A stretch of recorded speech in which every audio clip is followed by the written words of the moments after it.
छिपा जवानी के बुरे न हो, मनवा से मनवा के जुड़े न हो। आज सुन दरिया कान की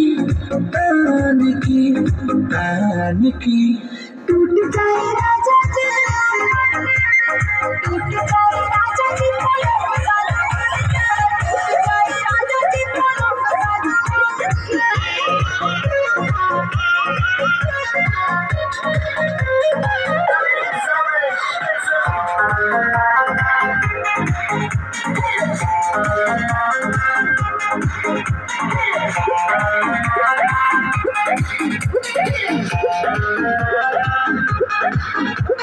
छुए द बदन की देखो न कटन की चादर बिछा दे हमी।